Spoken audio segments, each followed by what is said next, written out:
All right, do you want to tell us your name? Sure. My name is Mary Finklea, and I serve as the pastor at Cross and Crown Lutheran Church in Florence, South Carolina. Okay, and I see you've got a TCG sticker. Do you want to tell us what that stands for? I would love to tell you about the Twin Cities gathering here during Churchwide Assembly. The TCG is the gathering of young rostered leaders 31 and under. It began at the last Churchwide Assembly at the Navy Pier in Chicago. And it was obvious what a success it was to bring young rostered leaders to come and experience Churchwide Assembly, to spend some time in conversation with one another, and just to kind of glimpse the church-wide expression of our church in action. And what do you do at your gathering? Well, we have a lot of fun. First of all, we've been doing a lot of sitting and talking and sharing of stories. So it's often the case, unfortunately, a lot of times when young people get together, we complain about all the things wrong in the world. Yet this has been an extremely hopeful gathering. We've talked about some great stories about what God is doing at work in the midst of our congregations and in the midst of our lives. And are there a lot of young rostered leaders? There are, and we're fortunate that there's 85 of us here for this assembly. So we give thanks to God for the energy and the enthusiasm, and to be able just to come and be a part of not just the future generation of leadership, but the present generation. And how does that compare to your synod? Are there a lot of young people there as well? As I tell people about how many seats we have in worship, there's always room for more. We'd love to see more folks. I'm very fortunate and proud to be a part of the South Carolina Synod, and recently we adopted a way of encouraging each congregation to send an additional representative of the congregation who is 35 and younger, which helped broaden our synodical assembly greatly. So that's been a lot of fun to see the changes that has held for us in South Carolina. Great.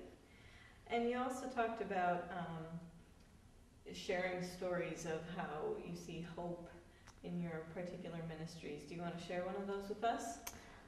Wow, there's a lot. There's almost too many to think of. Just recently, I was real pleased. I just had a council meeting on Sunday night before leaving to come to this. And I was real nervous. I was going to be sharing about the Mission Investment Fund and trying to encourage the congregation to consider doing the mission investment for kids, so that as each child is baptized, that we offer a gift of starting up an initial investment for them, which would mean that the church would put in $50, and the parents and grandparents and sponsors would be able to all contribute to that and help that child grow in financial stewardship. And so I wasn't sure, since we're in the midst of a great deal of financial hardships, how well this was going to go over.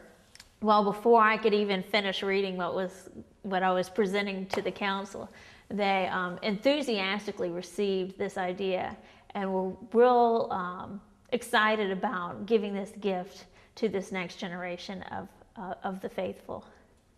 Great. How has your congregation accepted you as a young person?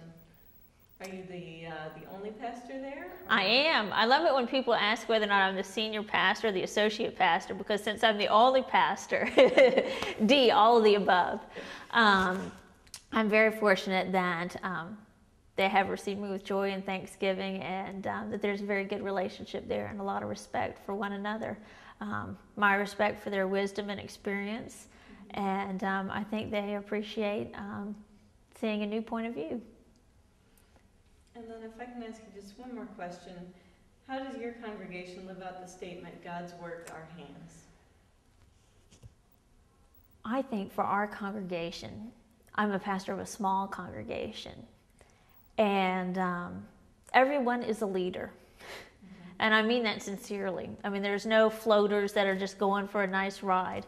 Everyone is intimately involved in the day-to-day operations of church activities, and a strong sense of vocation in their workplace with their family, that they are the church 24 hours a day, in their present vocation, wherever that might be, that's the church at work.